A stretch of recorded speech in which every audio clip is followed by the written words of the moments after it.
Since the start of the war, Russia has lost 278 aircraft, 1,500 tanks, their entire military prestige as a global superpower, and about 1 million specialized workers like doctors, engineers, and lawyers have fled the country. But why does Putin keep saying that they're doing fine when Russia is losing trillions in Ukraine? And the newest statement by the Russian president shocked the entire Western world.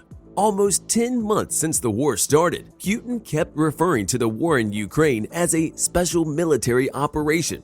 Now, things have changed. For the first time, he referred to this special military operation as a war, and he even added that Russia is willing to negotiate peace if the Ukrainian side is willing to talk. He added that they do not intend to keep fighting, and they do not want innocent people to suffer. So, did Putin just hand in the olive branch? Some U.S. analysts have stated that this is just a ploy created by the Russian government. Their plan is not to sign a peace treaty, but instead to put the blame on Ukraine. In essence, what Russia is trying to do with this so-called peace offering is say, we want peace, we want to stop, and we extended our hand to Ukraine, but they refused. They're the ones who don't want the war to end. Vladimir Zelensky, the president of Ukraine, has warned the West about Putin's plan, and it's a good thing that the Western leaders are not biting. This is just a provocation, a trick to manipulate the population, or an attempt to brainwash the people of Russia and Ukraine. But it seems to us like his plans are not going to work.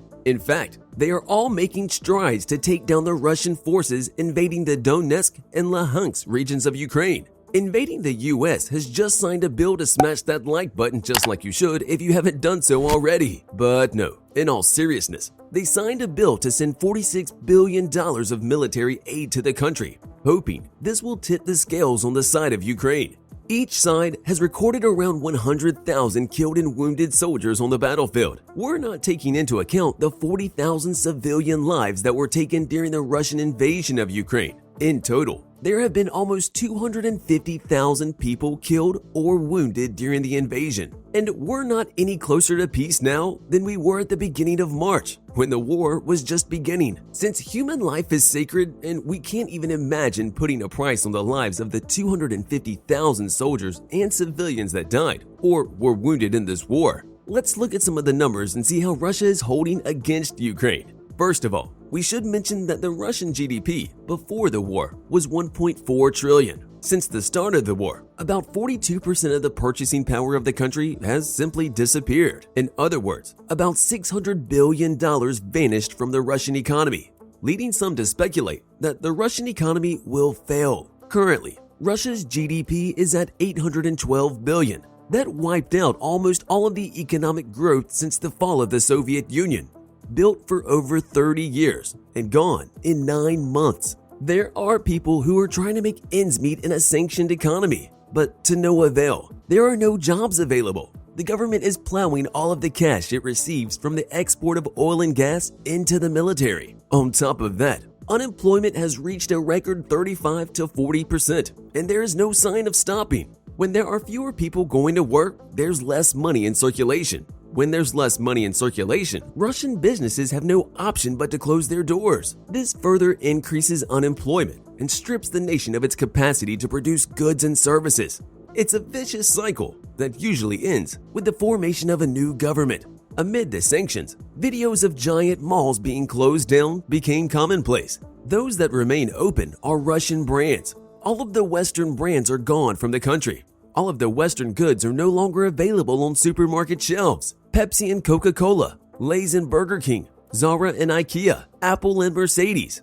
Basically, all European and US popular brands are gone. They are trying to replace them with Russian alternatives, but it's worthless. They cannot get the parts they need to build fully functional cars. For example, the only car you can buy in Russia at the moment is a Lada, and this car lacks most of the fundamental and basic safety features of any Western car.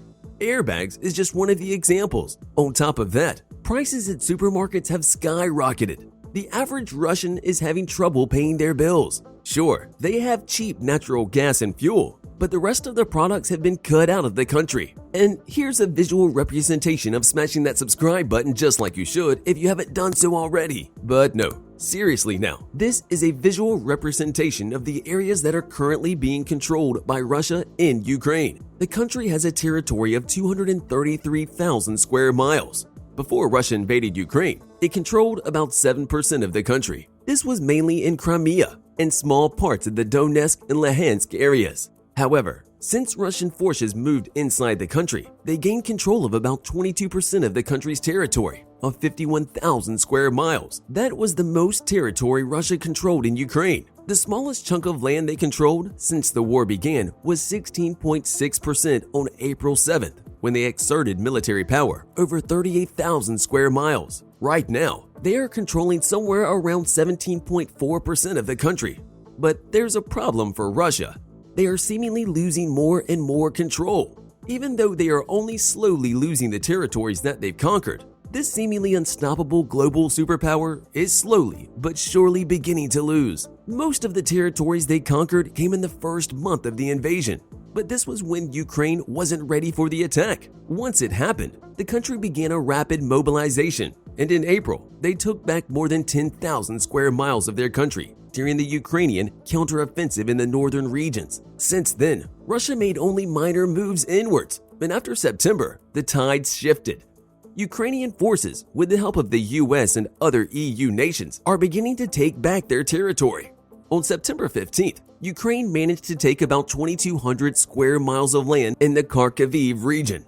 The numerous counteroffensives began to push the Russian military towards the east. And of course, how can we forget about the fact that Russia lost control over Kherson, the region they controlled for 9 months, or since the war began? That happened on November 11th, and it marked the third biggest victory of Ukraine against Russia. The first two being in April and September. Russia is moving into a dangerous phase of the war. Their army is poorly equipped, they are poorly manned, and they keep losing equipment as well as soldiers on the battlefield. Because they are fighting in their own country, they know how to use the terrain to their advantage. Russia's resources are being exhausted, and people are starting to rotate them out. So, what will Putin do in the future? Talking to many analysts, we know that his strategy aims at outlasting the Ukrainian troops, and his aim is to decrease their capabilities. He wants to lessen the air Ukraine is receiving from its allies, which will hopefully allow them to come in and overpower the Ukrainian soldiers. Despite Putin's efforts to mobilize 300,000 new Russian soldiers in the war effort, they are not fighting voluntarily. This is mandatory military duty. The Ukrainians, on the other hand, are defending their home country. They are fighting for what is theirs. Even though we still don't know which direction the war with Ukraine will go next, we know one thing is sure: the Ukrainians have gained momentum in the past months. The winter will make fighting more difficult, as the mud, snow, and cold are going to make fighting almost unbearable. Ukraine still has a chance of winning. However, one offensive will likely not be enough to take control of the Russian-occupied territory. Check out these videos next.